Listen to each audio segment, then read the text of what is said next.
Okay. Hi, everyone. Good to see you. We have half of the dream team here. We have Ryan of Ryan and Jesse fame from Who Sponsors Stuff with us. Jesse is hopefully going to be joining us at some point in the near future. He's struggling with some technical issues, but I'm pretty sure that he's taught Ryan everything he knows about newsletter ads or how to acquire them.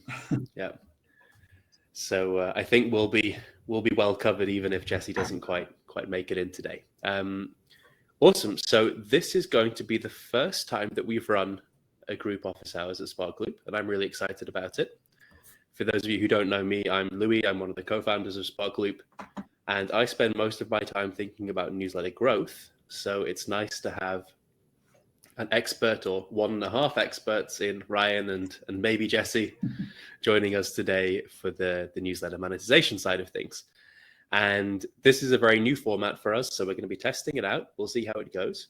But the basic idea is that Ryan and Jesse know a weirdly large amount about how to sell newsletter sponsorships, how to run them, how to optimize them, how to improve them, where to find your first sponsors, all of that kind of thing, because of the work they've done previously at the different newsletter businesses they've worked on, plus also through Who Sponsors Stuff and all of the tools that they have there. So we're going to open this up to questions. You can ask anything you like around the topic of newsletter sponsorships. We can look at examples if you have them, or just ask more general questions or specific, whatever you like. Jesse and Ryan have been very kind and have made their time available for us today. And I'll moderate and do my best to keep us moving forward for the 45 minutes or so that we have. Awesome. So if you have questions, stick them in the chat. If you think it's the kind of thing where other people might find it valuable and you'd like to explain by jumping in by audio or camera, just let us know as well. And I think we can figure out how to do that somehow with Demio, and we'll make that happen. So would love to hear where you're from if you want to include that. Would love to hear the questions you have. And yeah, Ryan, I will shut up for a second and let you do a quick intro of who you are and what Who Sponsors Stuff is and all of that good stuff while people get their questions in. Yeah. Thanks, Louis, for having us on, or at least me and a half here. So just to give some background for folks, Jesse and I are co-founders of Who Sponsors Stuff. We started in the newsletter space about 7 years ago at a company called Ladders, where we built out a newsletter about career in the workplace. I was the editorial and product lead, and Jesse handled ad sales. And we built that into a direct sold ad business pretty quickly there, doing about 2.5 million a year in direct sold ads. After that, we were doing third-party sales for a bunch of places, like we did some for 1440, for TLDR, Tech Newsletter, and some other places. And then in the process of doing third-party sales, we started tracking just an internal tool to see who was sponsoring stuff, who was buying on newsletters. And so we ultimately decided that was actually a cool product and that we should sell to other publishers. So we productized it. And we've got about 40 publishers on there now. Big folks you'd know like Daily Upside, Flipboard, Morning Brew actually just became a client. So we've got a lot of folks in our database. And and Jesse really did teach me everything about ad sales because I do it for my own newsletter. So Jesse does a ton of selling, but I also sell for my travel newsletter that has about 150K subs. So I also do a ton of like day-to-day outreach and selling and negotiating. So happy to answer questions as we jump into it. And I'll let Louis traffic direct the questions, and we'll try and provide as much help as we can. Perfect stuff. It's nice to have Jesse here as emotional support and spirit, even if he's not gracing us with his delightful presence right now. Okay, awesome. So please don't be shy with the questions. We have 45 minutes, and you can take up some time. Go as in depth and as specific as you like. That's what this is here for. We want those specific questions. So, Sammy, I'm going to kick off with Sammy's question first. And they ask, is it a good idea, Ryan, to package up other channels into a package as a value add to advertisers, for example, socials, Facebook, Instagram, and TikTok, etc., presumably alongside your newsletter package that you're selling the sponsorship for. What do you think? Yeah, so definitely nothing wrong with that to add some value add on top of your newsletter. You know what you want to avoid, what some older publishers do. Maybe this may not be the most relevant to people here who probably aren't coming from like a Wall Street Journal or a Bloomberg or something, but some of the old line publishers have really treated newsletter as a value add to their other packages, which has really devalued it. You know, for folks here who probably have decent sized lists and then also an Instagram or another channel, yeah, I mean, it's fine to add some extra impressions, add as a value add. Just make sure not to muddy things and not to complicate the ad package. And what we really advocate is simplicity in pricing. Like, we may get into this later with some other questions, but like, we always recommend a flat rate as opposed to like CPM based pricing or CPC based pricing. So, advertisers are always going to work back to, what kind of CPM they're getting. But you don't want to get into something where you're promising X number of Instagram impressions and get it really complicated. Like you want to set that flat rate, and then if you do the add-on, just keep it simple. Awesome stuff. Sammy, does that answer your question? If you have a follow-up, add that in, and we can revisit that for sure if you want more context. Let's move on to Mark. So Mark asks an interesting question. He's asking about the engagement of the ad, which is something that people don't talk about that much. It's not a common question, but I think it's a really interesting one. How or what things have you seen people do to improve the click rate through to the sponsor's site? So Mark's saying that he's found that it often takes 3 or 4 exposures presumably of the ad in the newsletter for the audience to actually get interested and click, and that sponsors don't want to hear that. So I'm going to add an addendum to his question, which is 1, what can you do to sort of improve that and make it happen faster? And 2, how can you better communicate that to sponsors so that they don't mind it or they see it as a benefit, I guess? Yeah, that's a great question. So, it's good to have data and case studies. And it's funny, we were just on the phone with a publisher client yesterday about exactly this question. We always recommend you don't sell one-offs if it's avoidable at all, and that you sell a package of 3 or more runs, just because that multiple exposure is important. And that's what this publisher had found. Like, they do a one-off, they were seeing terrible results. If they did somebody 3 times, or they even had one long-term partner who'd probably been in 10 or 12 times, and they were getting great performance and seeing results that they were really happy with. But the one-off people go in once, I mean, you just think about how you interact with any ad. You see something once, you're not necessarily going to do anything. You're reading a weekly or a daily newsletter, and you see, in this case, it was Notion. You see Notion 3 times. So what is Notion? I should check them out. What's the deal with them? So when you can point to that data and say, the people we've run 3 times have really seen increasing, improvement in their results each time, that's helpful. And, to get around the objection, you just have to be really aggressive on discounting packages, right?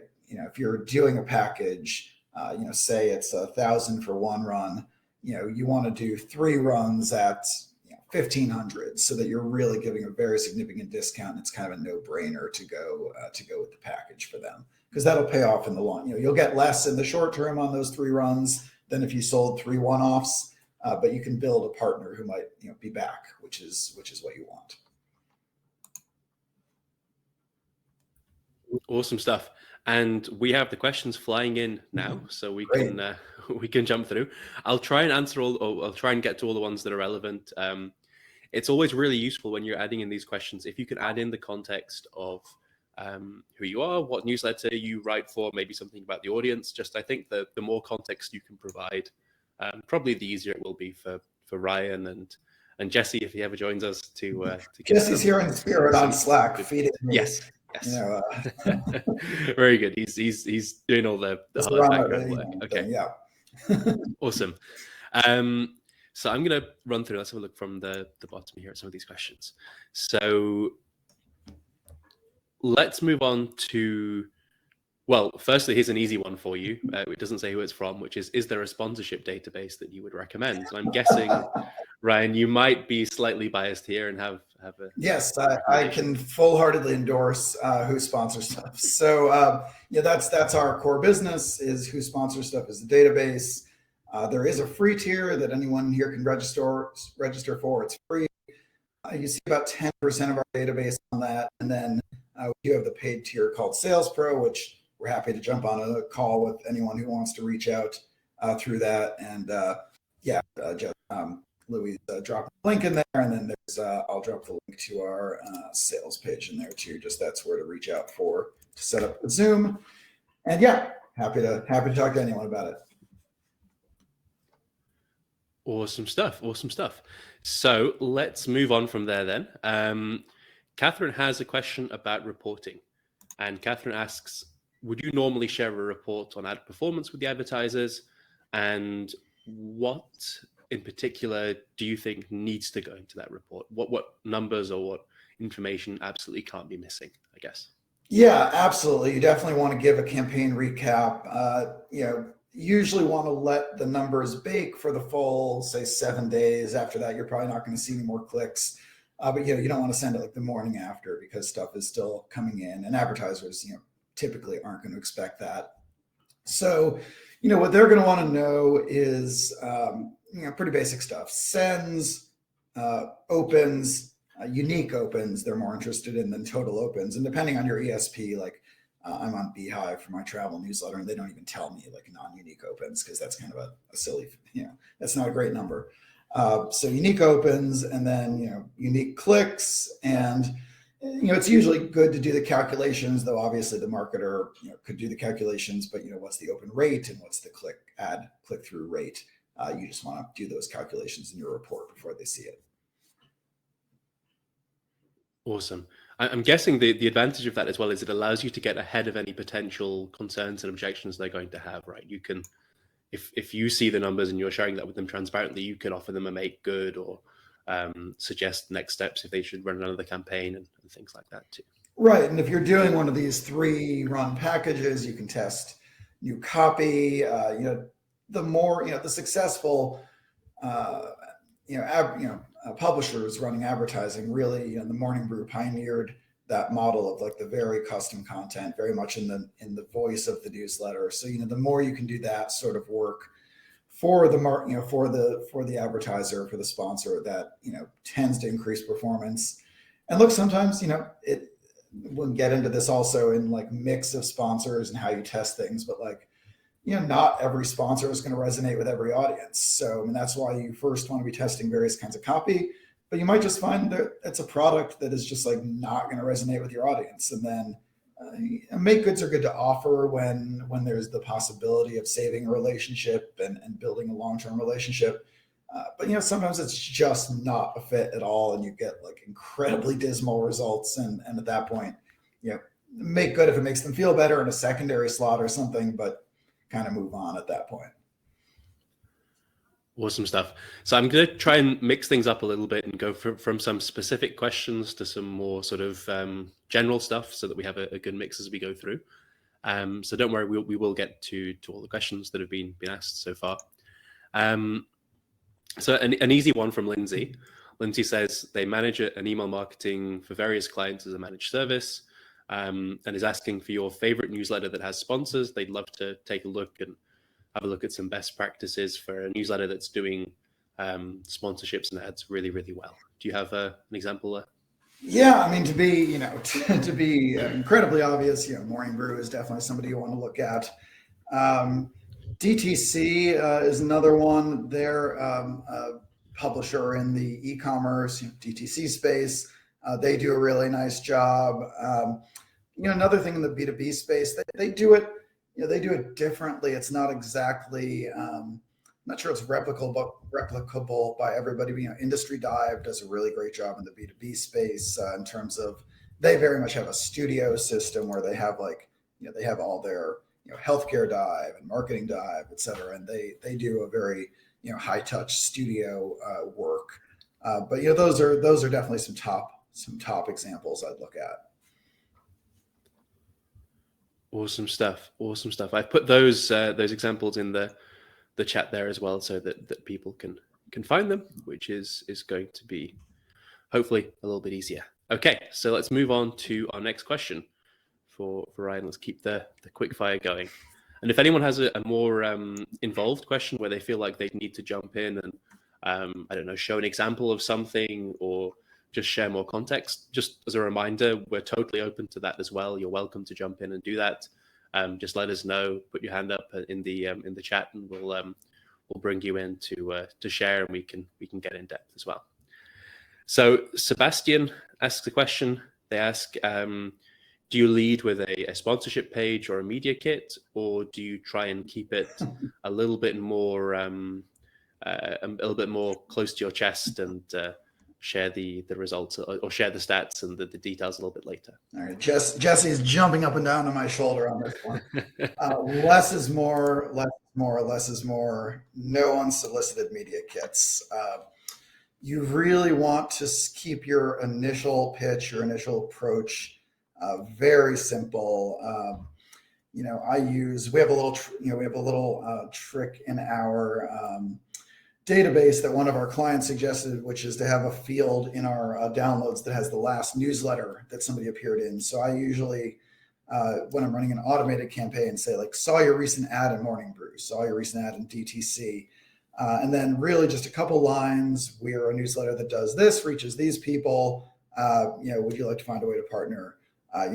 They want to know the size of your audience. If you've got really strong click-through, you could probably add a little information about that. Any strong demo information you have just on your demographics. Are they high income? Are they particularly appealing in terms of age and location? But you want to, the more data you dump into an email like that, the more objections that you're likely to come back with from marketers on the other side. Like, if you say anything about your geographic distribution, you might suddenly have questions like, oh, well, do you know if they're more in the cities or more in the suburbs? You probably don't know that if you're on this call. Only like really huge publishers with very fine-grained data management platforms know that kind of stuff. And so you just want to open the door to as few objections as possible. And if they're interested, they'll probably ask for a media kit. I've never created a media kit for my travel newsletter. I really should probably this year, but I just give them a couple of key stats back and a link to a sample of the newsletter. And that really has always been enough to continue and close the deal. I mean, not close every deal that comes through my door, but that's never held me up, not having a media kit. Great stuff. Awesome. So Sebastian, hopefully that answers the question. Follow if you have any. Let's move on to Michelle's question from the UK. Michelle, great to see a familiar face. So Michelle's in the UK, and her question is that they're having a problem where at media agencies, essentially the buyers are saying that the newsletter sponsorship slot or the ad slot, it doesn't fall into either sort of a digital budget or department or into sort of print spend departments.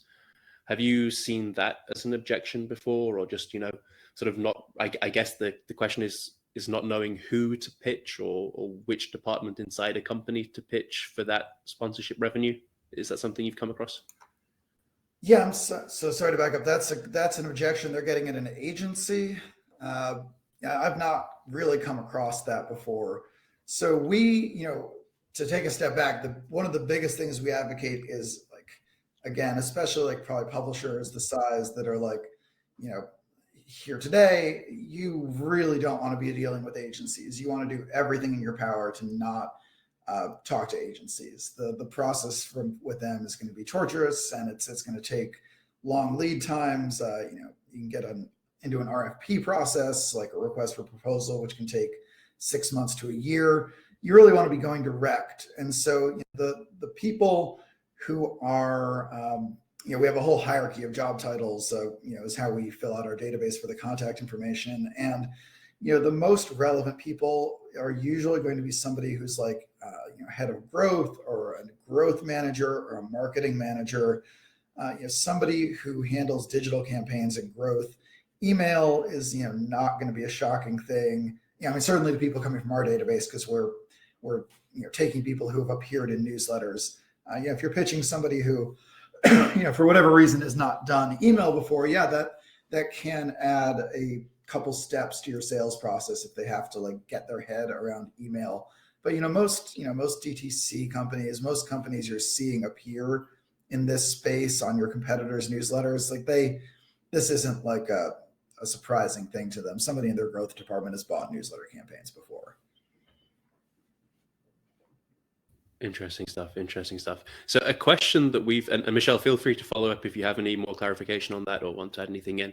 The question I've seen a couple of times coming up here now, phrased differently, so I'll just go through them all kind of as one question for you, Ryan, is I guess firstly, just when it comes to figuring out how much you should charge or how much you could be earning in terms of newsletter ad revenue,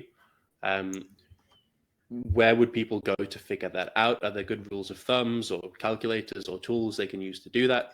Let's start there. So I'm just dropping into the chat here a little tool we built for this, for exactly this question. So what this tool does is you input your audience size. We have 4 categories you can choose from general interest all the way up to B2B. Sorry, Ryan, just quickly, if you want to share your screen and walk people through that, you can do. Oh, yeah. If you, let's see. There's a share your screen icon, should be in the next to the camera icon. Screen. Okay, so and we're keeping this pretty simple here, but like I'll just use my own stats here. So you can choose, put in your newsletter list size. We have 4 types of audience. Basically, as you go down this, it becomes more and more valuable. If you're reaching a B2B audience that's very specialized and the buyers are companies, that's very expensive. If you're reaching very valuable, if you're reaching coders, people who very into trading stock, that's very valuable. If you have a targeted interest where people buy products around that interest, which is an important distinction between this second category and this first. Like travel, my personal newsletter is, people are buying travel packages, they're buying travel products. So it's really, if there's sort of buying habits attached to the interest. Or general interest, is what I would pick if I were like a general interest news brief or something like that. So take targeted interest for mine, open rates around here. Then you want to add an ad click rate. So that is, not your general click rate. We see people entering that number here sometimes. You want, what is the click on your ad spot? And if you don't have a number for that yet, you should run anything you can, whether it's a swap with another newsletter, whether it's something, what do they call it? Plug and play deal off of like SwapStack. Just run anything you can that's an ad to come up with an ad click rate. 1% would be like a pretty average ad click rate. Anything from like 2 to 3 would be like a very strong click rate. And anything under 1, you really want to get those click rates up. So, in this case for me, I would say, okay, this is my rate card. This is what, when the advertiser first asks, what do you charge per newsletter? This is a very rough ballpark for where you might set that. Then you're going to expect to settle after some negotiation. Okay, maybe, I can do $750, or maybe, again, we want you to sell a package. So here's a package of 3 for $1,500. So, this is to help you get a very broad ballpark of where we would set rate card, keeping in mind rate card is like sticker price on a car. It's a starting point for negotiation. So you want it to be a little on the high end. And I'm going to stop sharing. Okay, there we go. Awesome stuff. Perfect. So we're getting a lot more questions coming in. Let's jump in and find some that are in a slightly different vein. Let's keep things let's keep shaking things up. So let's have a look here. Where should we go next? We're getting a lot of questions about outreach. I think we'll come to that as the next one. There's a question here from Dylan, who's asking about your opinion on how you package ads. So he's asking, should you be selling them on a flat rate basis? Should you be opting for CPM where possible, or for cost per click, or for cost per conversion? Given the choice, what would you be focusing on? Yeah, again, simplicity, simplicity, simplicity. To quote Thoreau here on ad sales, as he famously said about ad sales. Flat rate. Always try and go to a flat rate. So like the ad calculator I was just taking you through, on the back end, that's basically working out on a cost per click. We're using a cost per click to give you that ballpark. And the advertiser is ultimately going to care about their cost per click. Rule of thumb is that a consumer facing brand is going to want to hit between like a $1 and a $2 cost per click. So if you know how many clicks your ad spot gets in an average week, that number of clicks times, somewhere between 1 and 2 is like a good place to set your, ballpark for that rate card. Again, CPM is not super useful. People, you will get questions about it, and you always want to back out like what that number is if somebody asks, what CPM am I paying? And it's a way of thinking about things like, Axios is getting a really high CPM, but they're doing, a lot of people come to us with like, oh, we want to be selling ads like Axios. Don't try to sell ads like Axios. That's not going to be possible for you. That's not a good way to try and run your business when you're a new entrant in this space. So, don't say, oh, Axios gets, a $500 CPM. That's what I want to be doing. Like you really want to come up with a flat rate that works out to a cost per click that's reasonable for your audience. Again, consumer goods, $1 to $2, all the way up to like a B2B customer, might be happy paying $8 or $10 a click because the sale, conversion on their end is going to be tremendously valuable. So, as a starting point, think about that CPC, but price it, package it as a flat rate. Awesome stuff.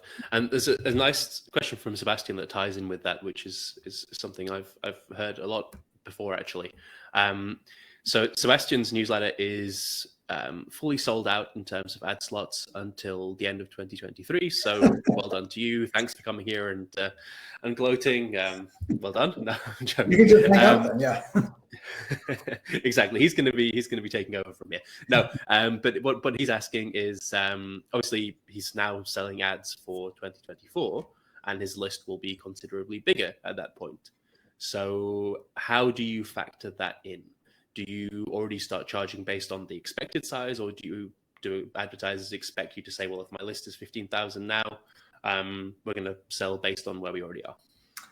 Sure. So first world problems. It's a good problem to have. I would say if somebody's offering to buy out the rest of your inventory for a year, I don't know if this was one big sale or just a couple of chunks, big sales, it may mean you're undercharging currently. That's not bad because we always say fill over price. Usually that's more on a quarter or 2 quarters out basis. But Jesse and I always say that, certainly when you're bringing it to market, you just want to get those ad slots filled. You don't want to be sending inventory and, empty inventory and letting that rot on the vine, so to speak. So that's great to have that fill. And if you've got a pretty consistent, pattern to your growth, I'm jumping about 10K a month, and that's really consistent. And I know that's like what I plan to see. Yeah, I think you can project out from there and keep it, proportional to that growth. And again, you've got a year to sell it. So you can test a higher price maybe than you're doing now, significantly higher price, even on a per click or CPM basis. And if the market in 6 months tells you no one's going to buy at that price, you've got all the time in the world to come back to it. So yeah, it sounds like you need to raise prices. Yeah, for sure. Awesome. So is it Jorge asks a question? He's from Seed Phrase Daily, which is a Web3 and crypto newsletter. And the issue that he's struggling with is he's selling a package of ad slots, presumably to a brand, to a company. And he wants to know now, how do I turn that into a recurring or a repeating relationship? How do I get them to come back and purchase more? or should I even want to do that, I guess is a question as well. Yeah, you definitely want them to do that. Recurring customers make your life a lot easier in terms of sales and relationship management. If you're ever looking to sell your company or your newsletter, that kind of recurring relationship is definitely more valuable on selling your company. So I mean, at the end of the day, it really comes down to performance. Is the advertiser getting a cost per click, a cost per acquisition that they're happy with? And advertisers, sponsors will be pretty forthright about that stuff in terms of you can ask them, what is your target cost per acquisition? How are we matching up to that? What is this campaign looking like for you? And if you're giving them something that meets their acquisition targets, they're going to come back. And so, definitely generous discounts for repeat buys. Not where that has to undercut your profit if you could be making a lot more with new partners. So that's a gentle conversation, right? Like raising the rates on partners as you're growing. We've certainly had clients where they're undergoing huge growth in audience size, and somebody's been buying at $1,200 a spot for a long time. You can say, I think that's where you say, you're getting a special deal. New clients who are coming in, they're paying $2,400 for that spot. And we're happy to keep you at 15, at 18 on these next buys, but we're growing a ton and this is valuable real estate. And we do have to, we want to reward your loyalty, but at the end of the day, this newsletter is growing and demand is high. Some stuff. So Chris has just shared a page with us in the chat, which is remotebase.co/sponsor, which is where you can self-serve or self-purchase ads in his newsletter. And he's asking, based on your earlier advice not to share all of the details necessarily up front, whether this is likely to be maybe a mistake or something that he might want to change slightly. What are your thoughts on doing something like this? I've seen a couple of people sort of having a self-serve page where you can go and just find out more about the newsletter and buy ads. What do you think about that? Yeah, I think that really is, something that comes down to experimentation. If you're happy with the rates you're getting here and people are doing the self-serve here, and it depends on the shape of your business, right? If you are a solopreneur and you don't have time to be going out and sending out sequences and putting things into Fresh Sales or HubSpot or whatever you might be using as a CRM. I don't know how many people here are even using a CRM. That I was just looking at. It's a very slick, nice looking page, and it's probably a very clever system. So I wouldn't necessarily discourage somebody if this system is working for you from doing this. So I'm just scrolling through the page, and I don't think there's anything.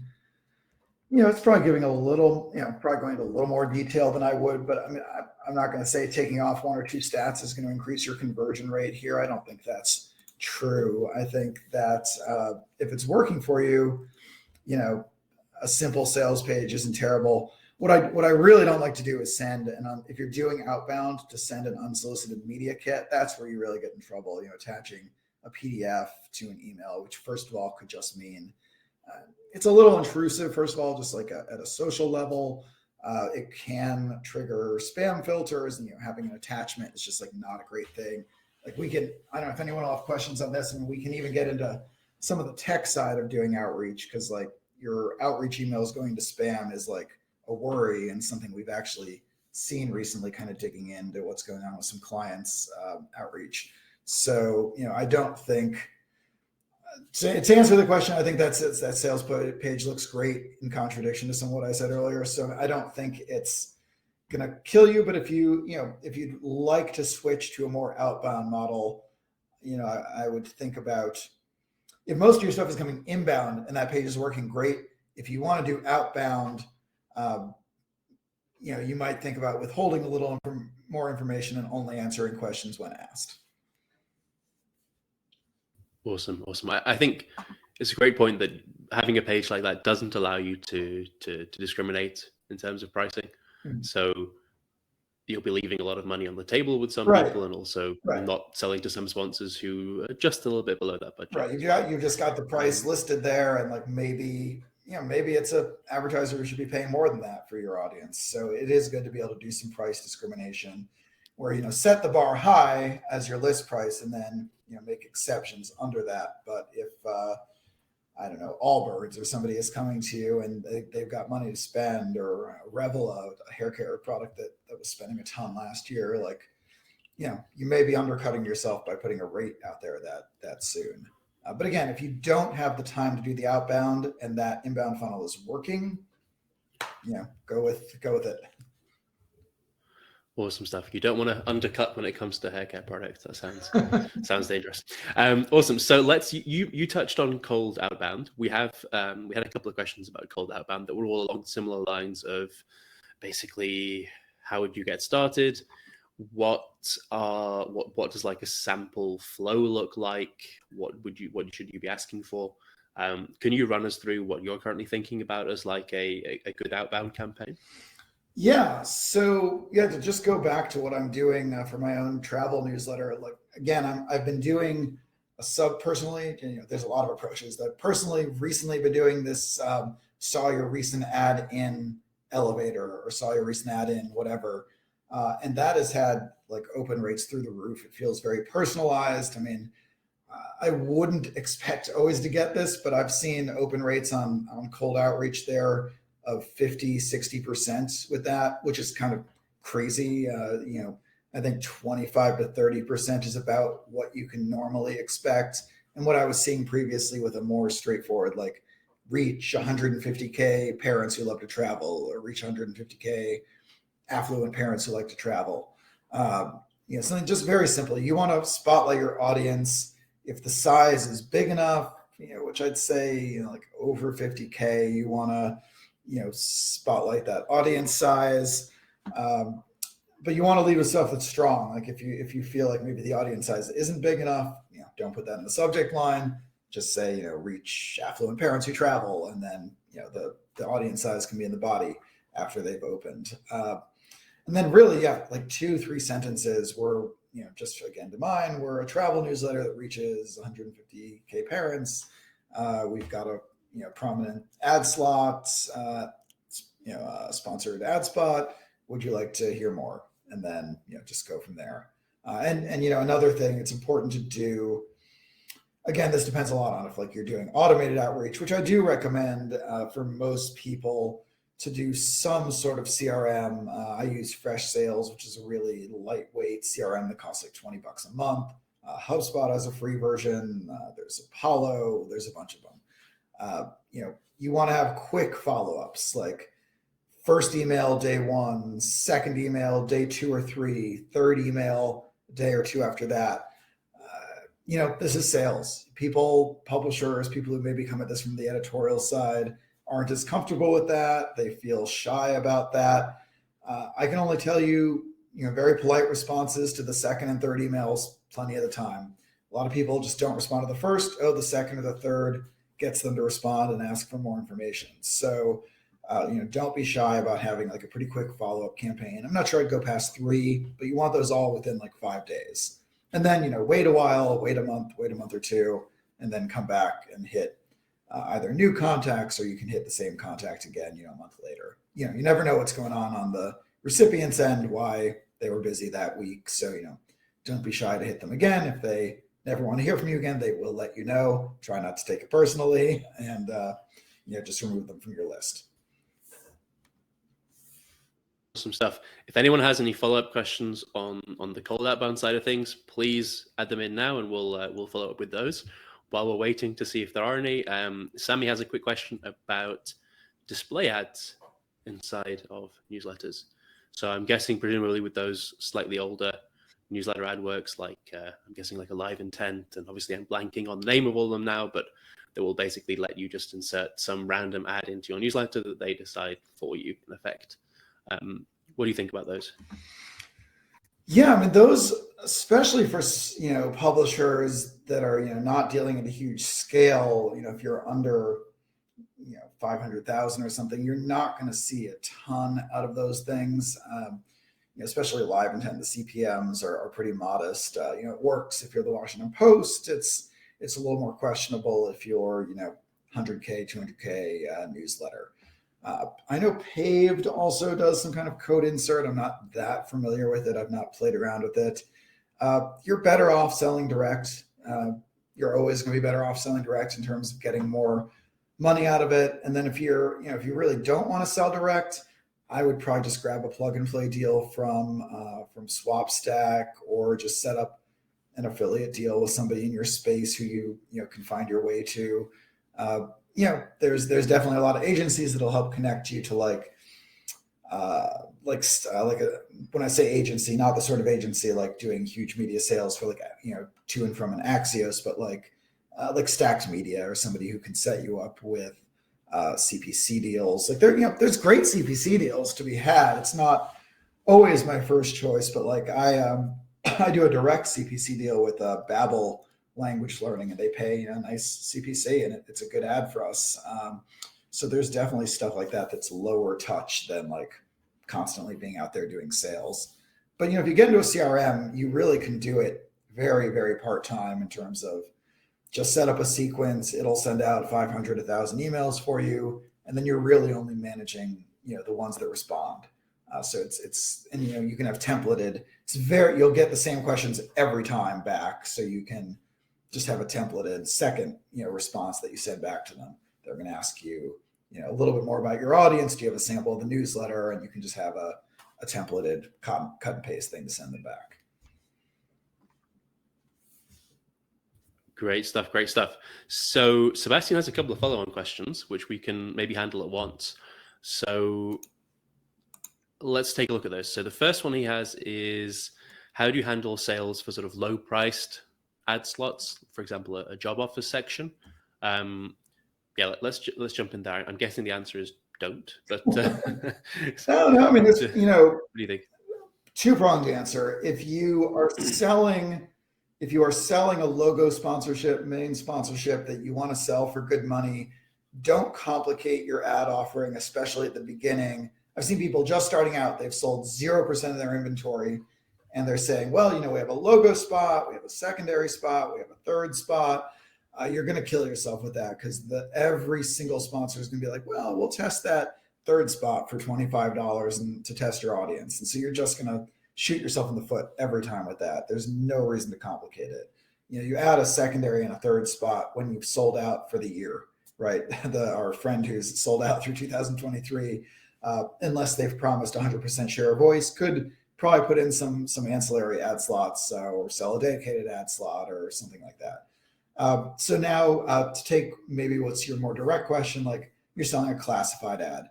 We do that in our email intelligence newsletter, which is our weekly newsletter about the space. I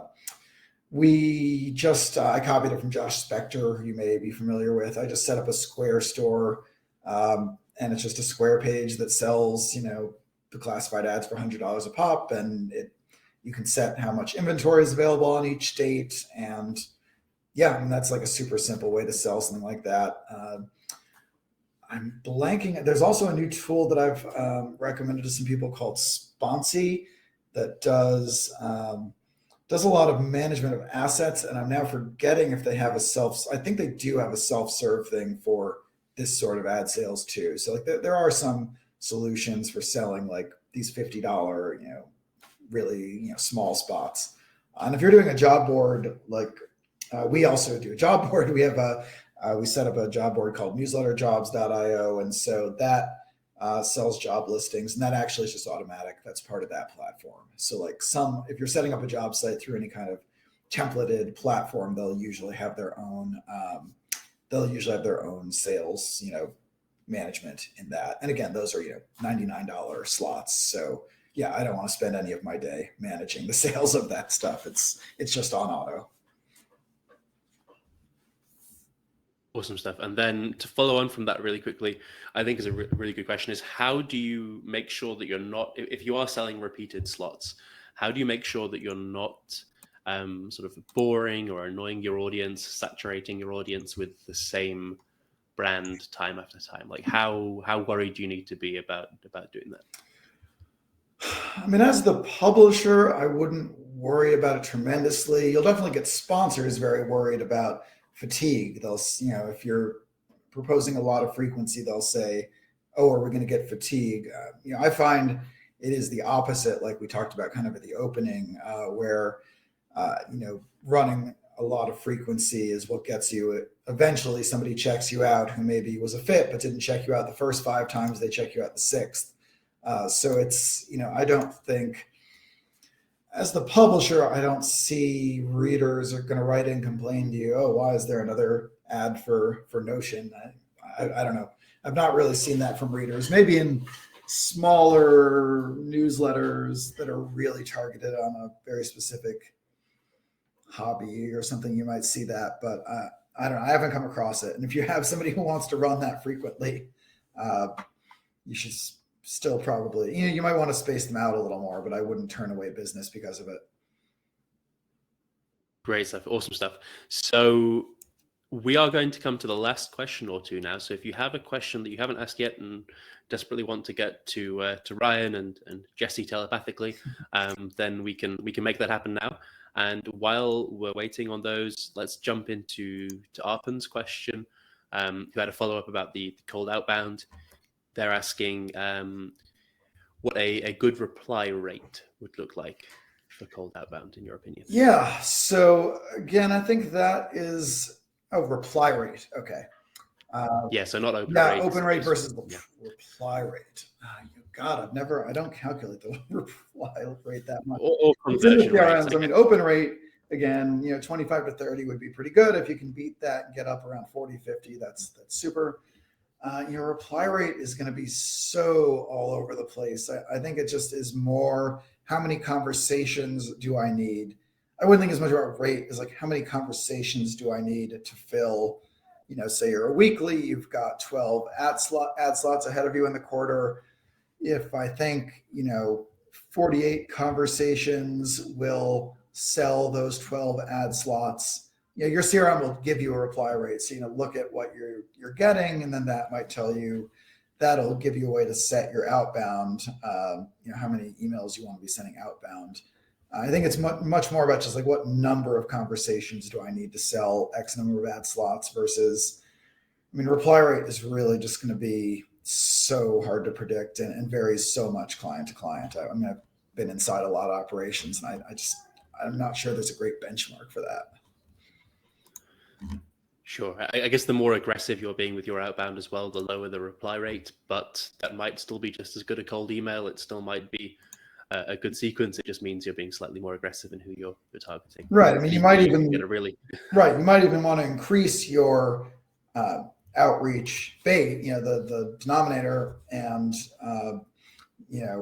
sorry, just going to my own campaigns quickly. Okay, so I'm seeing about a 5% reply rate, just to give you one benchmark on the travel newsletters. So yeah, 5%, like 43 responses out of 930 emails sent on a recent campaign, 54% open rate. That's probably on the middle to high range. I would not be like alarmed if you're doing less than that. Awesome stuff.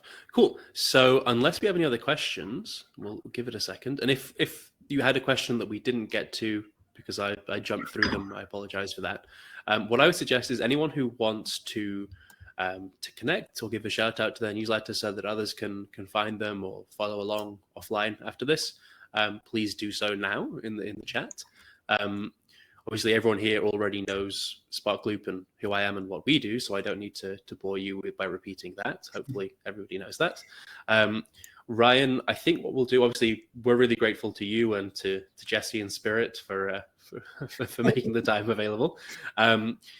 Let's leave the closing thoughts to where people can go and find out more about you, any resources you have available for people who are getting into sponsorships and want to improve their newsletter ad sales. We've mentioned a couple already, but where should people go to if they want to follow on this conversation and find out more about who sponsors stuff and Sales Pro and all that good stuff? Yeah, dropping it in the chat. Our email, email anytime to this hello@who sponsors stuff. That'll go to me and Jesse. We answer questions from people all day. And I should say, if If we get on a Zoom with you, doesn't have to be a sales call. We talk to publishers day in and day out at all stages. Every conversation informs the work we're doing, even if it's not somebody who's a fit for our product. So we're always happy to help independent publishers learn the space, learn ad sales. And I can't tell, we just have these conversations constantly. So like, don't feel bad about reaching out and having a chat with us. And yeah, our email newsletter is the third link there, Email Intelligence. We send that every Wednesday and try and include a lot of great information about the industry and tips on growth and engagement and sales. And yeah, those are the main things. And then again, you can sign up for a free account on Who Sponsors Stuff, and you'll get a sampling at least of the sponsors. And our newsletter, you see 10 sponsors every week in our newsletter of this brand is sponsoring this newsletter, and that's an interesting overview, I think, on what's going on and who new sponsors in the space are. Awesome stuff. Well, Ryan, thank you so much. Jesse, thank you in spirit for guiding and supporting us. A quick note on this. So firstly, yes, this will be recorded. It will be up on our YouTube channel at some point over the next week or two, hopefully sooner rather than later. And finally, this has been a bit of an experiment for us. We have plans to do a lot more of these office hours, and we're open to shaking things up and changing the format based on feedback. So if you have feedback, I would love to hear that via email or DM or however you'd like to get in touch. If you have suggestions for ways that we can improve the format, guests and topics that we could bring in for future office hours, we have some fun ones planned, but we're always very, very eager to get suggestions and feedback from smart newsletter operators. So would love all of that via email or DM. Ryan, sorry, not Jesse. Ryan, thank you very much again for joining us, and I think we'll leave it there. Thank you, everybody. Have a great rest of the day. Thanks for having us, me, Louis, Jesse, and Spirit.